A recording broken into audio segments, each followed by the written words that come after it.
কি খেলা দেখাইলি রে টুম্পা, শিখলাম। মামা তুমি টুম্পা কই লাগে? মামা কঠিন কাহিনী, আমার গার্লফ্রেন্ডের নাম ছিল টুম্পা। কি কও মামা, আমার গার্লফ্রেন্ডের নাম তো টুম্পা। কি কও মামা, আসলেই? কিন্তু মামা তুমি রিক্সা চালাও ওর প্রেমও করো, ব্যাপারটা কিন্তু ইন্টারেস্টিং। না মামা, প্রেম করি না তো, করতাম। আর রিক্সা চালায় তো প্রেম করি নেই মামা, ওর লগে প্রেম করছি দেখে আজকে আমার রিক্সা চালাইতে হইতাছে। আরে টুম্পা, তোর লগে প্রেম কইরা আজকে আমার হাতে হ্যান্ডেল পায়ে প্যাডেল। কি কও মামা, প্রেম কইরা মানুষ দেবদাস হয়ে যায় শুনছি, কিন্তু প্রেমের লাগিয়ে মানুষ রিক্সা চালায় এটা প্রথম শুনলাম। মামা তোমার কাহিনীটা কিন্তু ইন্টারেস্টিং লাগতেছে, গল্পটা কও শুনি। আরে বাবু কি শুরু করছো? ওনার এই ফালতু গল্প শুনে আমাদের সময় নষ্ট করে লাভ আছে। তার চাইতে চলো তুমি হেডফোন বের করো, আমরা গান শুনি। আরে না, মামার কাহিনীটা অনেক ইন্টারেস্টিং, মামা তুমি কও। না মামা থাক, বাদ দেন। মামি উনতে চাইতেছে না, পরে দেখা গেল আমার কাহিনী হইনা চিত্তা যাইব। আরে মামা তুমি তোমার গার্লফ্রেন্ডের কাহিনী কইবা, এটা তো হয় চাঁদবকে। কও মামা শুনি। মামা কি কমু দুঃখের কাহিনী, ও একটা জিনিস আছিল মামা, খালি চুস্ত। সুস্থ মানে? শুনেন তাইলে সেনা বুঝবেন। ওর মায়ায় বইরা মামা একটা চাকরি করতাম, ওই চাকরিটাও গেছে গা। পরে আর কি করার, বন্ধু বান্ধবের টাকা ধারলে ওর লগে দেখা করতাম। মাসের ভিতরে 15 দিনে দেখা করতাম মামা, 15,000 চুইস চালাইতে। কেমনে মামা? মামা হয়তো মাইয়া ছিল না মামা, হয়তো পিশাচা ছিল, রক্তের মতো টাকা খালি চুইসা খায়া ফলাইতো। মামা গার্লফ্রেন্ড গেছে গে কেমনে? মামা আমার চাকরি তো চুইসেই দিছে। এরপরে মামা বন্ধু বান্ধবের দেশে টাকা ধার করছিলাম, ওর টাকা তো আর শোধ করতে পারি নাই। পরে আর নতুন করে ধার দেয় নাই, এর লেগে 10 দিন ধরে ওর লেগে দেখা করতে পারি নাই। পরে ভাই অন্য জায়গায় যায় ভাই চোষা শুরু করে দিছে।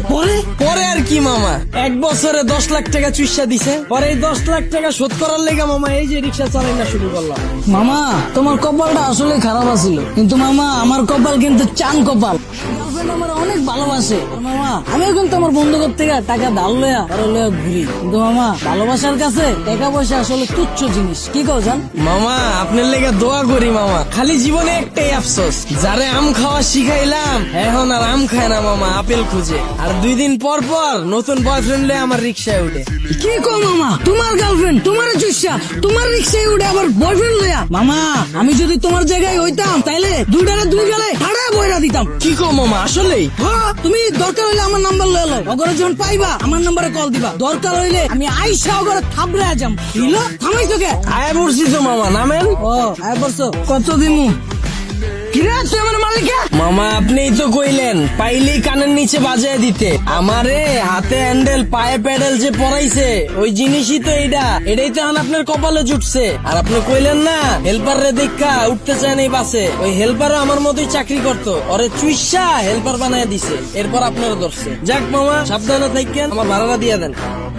আর মামা চুষা শেষ হইলে যদি রিক্সা লাগে আমার জানেন মামা, রিক্সা আমার পরিচিত আছে এলাকায়। কি খেলা দেখাইলি রে টুম্পা, শিখলাম। আপনারা অনেকে জানেন গত 10-15 দিন আগেও আমার পেজে শুধুমাত্র 2500 ফলোয়ার ছিল। সো আমি কিভাবে শুধুমাত্র নাটক আপলোড দিয়ে এই 10-15 দিনে প্রায় 60,000 ফলোয়ার করে ফেললাম, এই বিষয়টাই আমি আপনাদের শেখাবো। আপনি নাটক আপলোড দিয়েও কিভাবে ইনকাম করতে পারবেন এবং খুব কম সময়ে আপনার পেজে ফলোয়ার নিতে পারবেন। আমি আপনাদের ভিডিও কলে আলাদাভাবে শেখাবো আপনি কিভাবে নাটকের ভিডিও এডিট করবেন, আপনি কিভাবে নাটকের কালারটা এডিট করবেন যেন সবার কাছে অনেক আকর্ষণীয় হয় দেখতে, আপনি কিভাবে আপনার ভিডিওতে লোগো অ্যাড করবেন, অথবা আপনি কিভাবে আপনার ভিডিওর মিউজিক এডিট করবেন যেন আপনার ভিডিওতে কপিরাইট না আসে। এই সকল কিছু জানতে আমাকে ইনবক্স করুন। অবশ্যই এটা পেড সার্ভিস। আমি যখন আপনাদেরকে সময় দেব আপনাদেরও উচিত আমার সেই সময়ের মূল্য দেয়া। ধন্যবাদ।